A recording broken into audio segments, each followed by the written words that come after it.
Et bonsoir à tous. Le thème que j'ai eu à cœur de partager avec vous ce soir, c'est une vie comblée par Christ.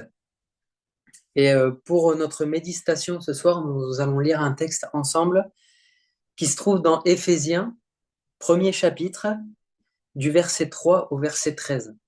Donc je lis en version Summer, ça fait un peu de lecture, désolé. Il est dit, béni soit Dieu le Père de notre Seigneur Jésus-Christ, car il nous a comblés de toute bénédiction de l'Esprit dans le monde céleste en raison de notre union avec Christ. En lui, bien avant de poser les fondations du monde, il nous avait choisis pour que nous soyons saints et sans reproche devant lui. Puisqu'il nous a aimés, il nous a destinés d'avance à être ses enfants, qu'il voulait adopter par Jésus-Christ. Voilà ce que dans sa bonté, il a voulu pour nous afin que nous célébrions la gloire de sa grâce qu'il nous a accordée en son Fils bien-aimé. En Christ, parce qu'il s'est offert en sacrifice, nous avons obtenu la délivrance, le pardon de nos fautes. Dieu a ainsi manifesté sa grâce dans toute sa richesse et il l'a répandue sur nous avec surabondance en nous donnant pleine sagesse et pleine intelligence, nous ayant fait connaître le secret de son plan. Ce plan, il l'a fixé d'avance dans sa bonté en Christ pour conduire les temps vers l'accomplissement. Selon ce plan, tout ce qui est au ciel et tout ce qui est sur la terre doit être harmonieusement réuni en Christ. Et c'est aussi en Christ qu'il nous a accordé notre part d'héritage, conformément à ce qu'avait fixé celui qui met en œuvre toute chose selon l'intention qui inspire sa décision. Ainsi, nous avons été destinés d'avance à célébrer sa gloire, nous qui, les tout premiers, avons placé notre espérance dans le Messie. Et en Christ, vous aussi, vous avez entendu le message de vérité, cet évangile qui vous apportait le salut.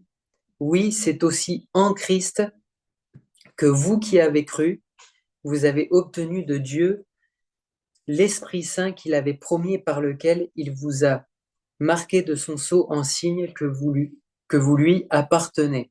Amen.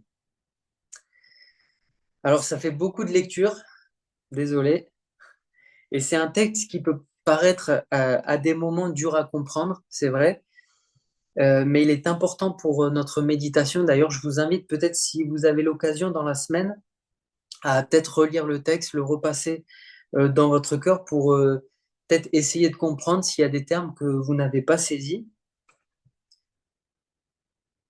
L'Épître aux Éphésiens, pour introduire ces moments, juste dire qu'il a une place importante dans la révélation biblique. Quand on prend l'Épître aux Éphésiens, on voit en fait que c'est comme un flot de révélation, c'est-à-dire des choses que l'homme n'aurait pas saisies ou des choses qui sont cachées et qui sont révélées par Dieu pour notre croissance, pour notre compréhension des choses célestes. Donc il y a plein de révélations qui nous permettent de mieux comprendre notre identité, notre position en Jésus euh, et notre vie en tant qu'enfant de Dieu, notre vie en tant que chrétien. Et aussi des grâces que Dieu a mis devant nous. Parce que Paul d'ailleurs commence et dit, euh, il nous a comblés de toute bénédiction. Et donc, toutes ces bénédictions, c'est Dieu qui nous les révèle. Et pour réaliser vraiment cette bénédiction, pour introduire encore ces moments, euh, il est important de prendre du recul et de réaliser d'où Dieu nous a tirés, d'où Dieu nous a sortis. Euh, Au chapitre 2, plus loin dans Éphésiens, il est dit, vous étiez morts par vos offenses et par vos péchés, dans lequel vous marchiez autrefois selon le train de ce monde, selon le prince de la puissance de l'air. Donc autrefois, nous étions pécheurs. Ça, c'est important de réaliser ça, qu'autrefois nous étions pécheurs, nous étions morts à cause de nos offenses, mais nous avons en Jésus une nouvelle identité, une nouvelle position. une nouvelle nature. Et ce que Dieu veut, je le rappelle, pour l'humanité avant toute chose, c'est qu'elle soit sauvée. C'est ça le message de la Bible, c'est que chacune des personnes sur cette terre, comme nous avons pu l'expérimenter, passe de la mort à la vie, des ténèbres à la lumière, d'une vie pauvre intérieurement à une vie comblée. Et c'est le titre de mon message ce soir, une vie comblée. Je ne sais pas si vous avez pu le remarquer, mais dans notre lecture, il est plusieurs fois fait mention de en Christ, en lui, en Jésus. Donc, comme je disais, il y a comme un changement de position, un changement de nature. Je ne suis plus dans le péché, mais je suis maintenant en Christ, en Jésus. Et ce changement-là, il est opéré en fait que lorsque j'accepte avec foi Jésus dans ma vie, que j'ai la conviction que Jésus est mort à la croix pour moi. Et ça s'arrête pas là parce qu'il y en a plein qui pensent que juste Jésus est mort à la croix et c'est fini, il n'y a plus rien d'autre. Non, ça va plus loin. Il faut aussi que je croie, que je saisisse par la foi que Jésus est mort, c'est vrai, mais il est aussi ressuscité. Il a vaincu la mort et il est vivant aujourd'hui encore. Amen. Et le premier point que j'aimerais aborder avec vous, c'est que lorsque j'ai été mis en Christ, lorsque ma position a changé, que je ne suis plus dans le péché, mais que je suis maintenant en Jésus, en Christ. Comme le dit Paul au verset 3, il nous a comblés de toute bénédiction. Si on reprend le verset là, il est dit, béni soit Dieu le Père de notre Seigneur Jésus-Christ, car il nous a comblés de toute bénédiction. Et plus loin, quelques mots plus loin, il écrit, en raison de notre union avec Christ. Donc nous sommes au bénéfice de toutes ces bénédictions lorsque euh, nous avons, lorsque nous nous sommes unis à Christ, pardon. Nous ne sommes plus dans le péché, nous sommes en Christ. Amen. Alors ces bénédictions, quelles sont-elles? On dit souvent que l'homme a toujours des besoins à combler. Alors ça peut être besoin de reconnaissance, besoin de pouvoir, besoin d'appartenance aussi. Ça peut être des besoins affectifs. Par exemple, quelqu'un qui a constamment besoin de se sentir aimé, besoin de pouvoir, ça peut être quelqu'un qui euh, a besoin d'autorité, qui a besoin de s'élever peut-être par rapport aux autres, besoin de reconnaissance aussi, besoin que les autres fassent attention à moi. Ça, c'est les besoins des hommes de notre époque, des hommes de notre société aujourd'hui. On voit dans notre société qu'il y a beaucoup de ces besoins qui ressortent. Mais si on revient à notre lecture, on voit que en Jésus, en fait, tous ces besoins peuvent être comblés. Amen. Au verset 4, on va décortiquer un peu le passage. Il est dit qu'il nous avait choisis pour que nous soyons saints et sans reproche devant lui.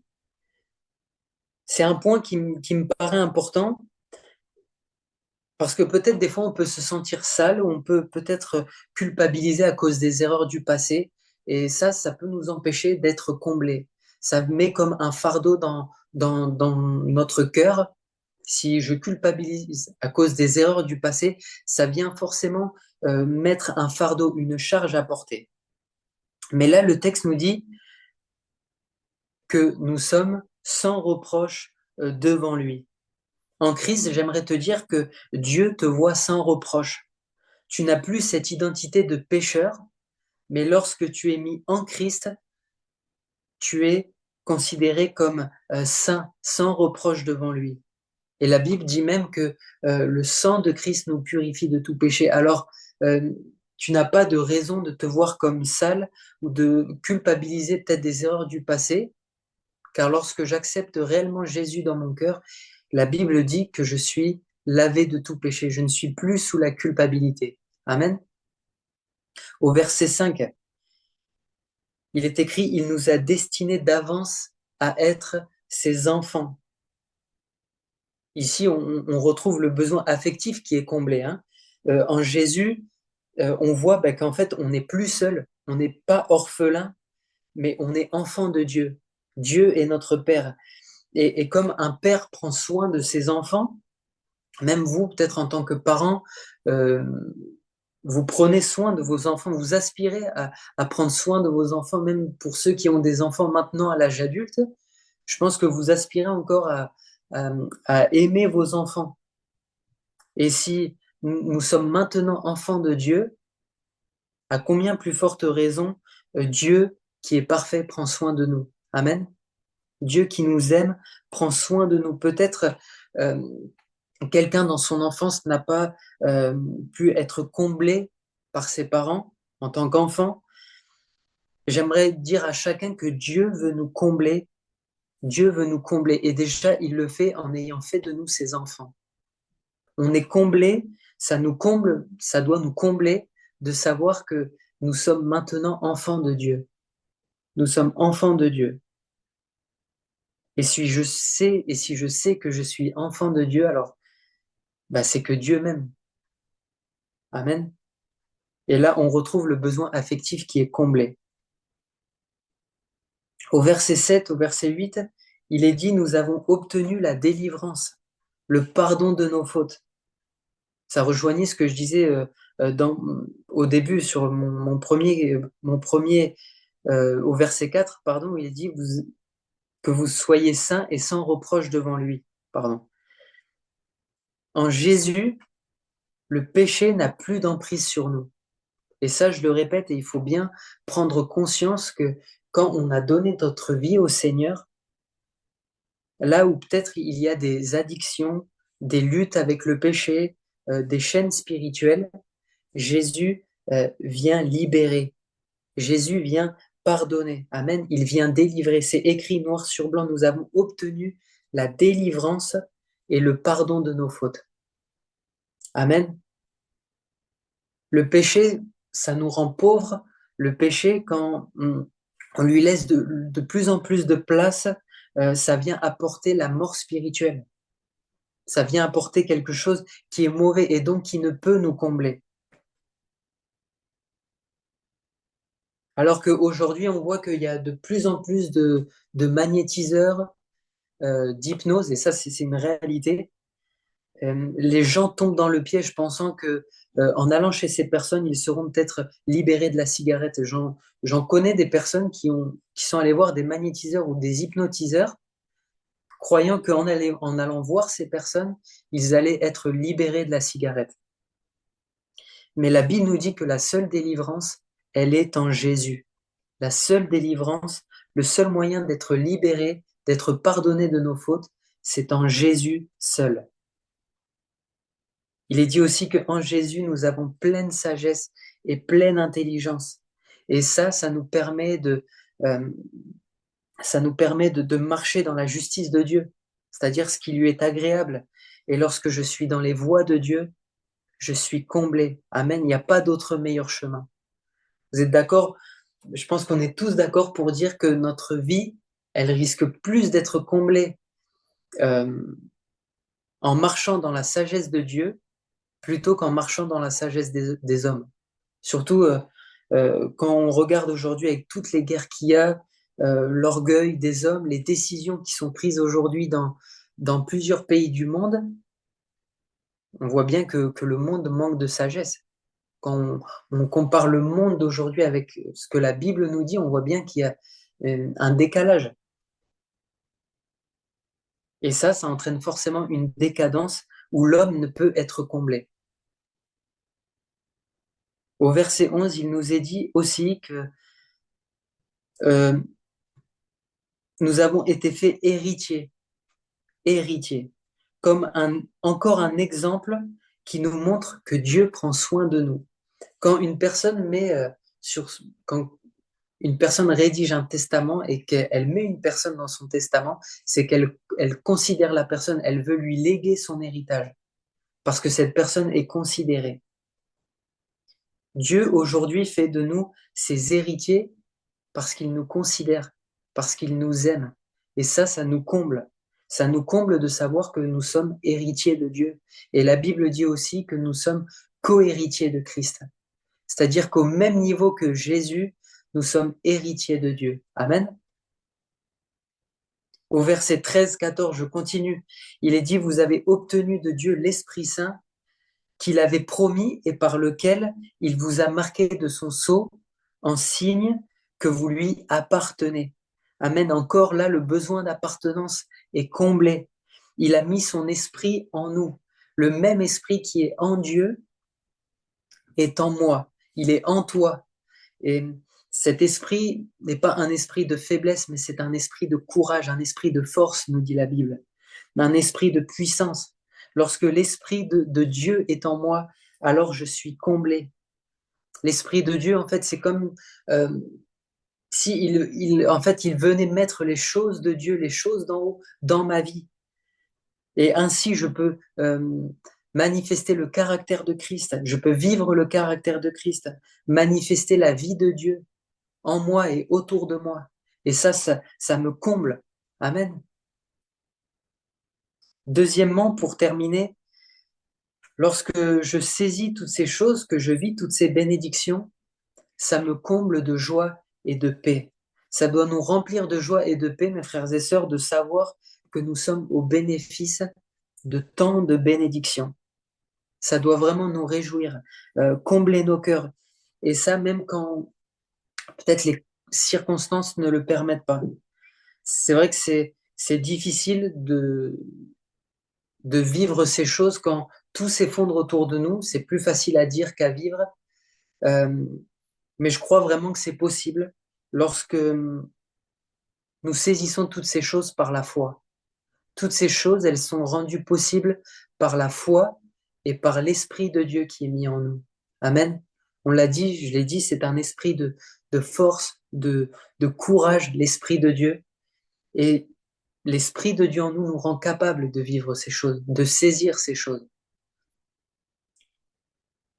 Dans un commentaire que j'ai pu lire dans ma Bible, il nous est dit qu'en fait, Paul a écrit cette lettre lorsqu'il était en prison à Rome. On suppose que c'était à Rome, mais en tout cas lorsqu'il était en prison. Et quand on est en prison, bah forcément, c'est pas facile, surtout que Paul vivait la persécution. Et on pourrait se dire, humainement, il n'y a pas d'espoir. Humainement, je peux pas être comblé. Mais pourtant, dans les circonstances qu'il vivait, il a pu écrire toutes ces choses. Pourquoi? Parce que Paul avait la foi et qu'il avait l'Esprit de Dieu en lui. Paul avait une foi qui était ferme. Quand on voit tout ce qu'il a pu subir et toujours tenir ferme, Paul avait la foi et c'est la foi qui l'a rendu capable de saisir toutes ces choses. Et quand on est comblé comme cela, qu'on saisit vraiment toutes ces bénédictions, je crois qu'on n'a plus besoin d'aller chercher ailleurs. On n'a plus besoin d'aller à droite, à gauche, parce que en Jésus, comme on a pu le lire, on a tout, tout ce dont on a besoin, tout ce dont notre âme a besoin, je peux le trouver en Jésus. Et quand j'ai tout ce dont j'ai besoin, comme je disais, j'ai pas besoin d'aller chercher ailleurs. Et quand moi-même je suis comblé, alors je peux euh, mettre encore plus en pratique la parole de Dieu. Par exemple, euh, ce verset qui nous dit Marie, aimez vos femmes comme Christ a aimé l'Église.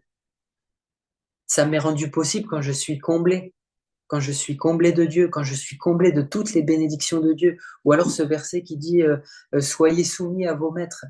C'est rendu possible lorsque je suis comblé par Jésus, lorsque je suis comblé par l'Esprit de Dieu. Amen. Voilà, c'est vraiment ces paroles que j'avais à cœur de vous partager avec vous ce soir, que en Jésus, nous sommes comblés. Nous sommes comblés de toutes les bénédictions de Dieu. Amen. Seigneur, je te remercie pour ces moments qu'on peut passer dans ta présence. Seigneur, merci mon Dieu parce que tu es fidèle. Merci pour ton amour envers nous, Seigneur, qui est tellement grand, Seigneur. Vraiment, merci pour cet amour. Seigneur, tu nous as tellement aimés que tu as fait de nous tes enfants, Seigneur mon Dieu. Tu nous as rachetés, tu as fait de nous des saints et tu nous vois sans reproche, Seigneur, en Jésus. Merci pour cette nouvelle position que nous avons en toi.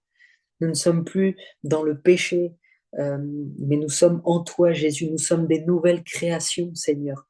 Amen. Toutes choses anciennes sont passées et maintenant toutes choses sont devenues nouvelles. Merci pour cette parole. Merci Jésus parce qu'en toi nous sommes comblés, Seigneur. Aide-nous vraiment à vivre ces choses, même quand c'est difficile, quand il y a peut-être la fatigue ou même la maladie, des difficultés dans la famille, dans le travail. Seigneur, aide-nous, Jésus, à être comblés en tout temps et en toutes circonstances, mon Dieu. Affermis notre foi, euh, remplis-nous de ton Saint-Esprit afin que nous puissions vivre pleinement ces choses, Seigneur. Amen.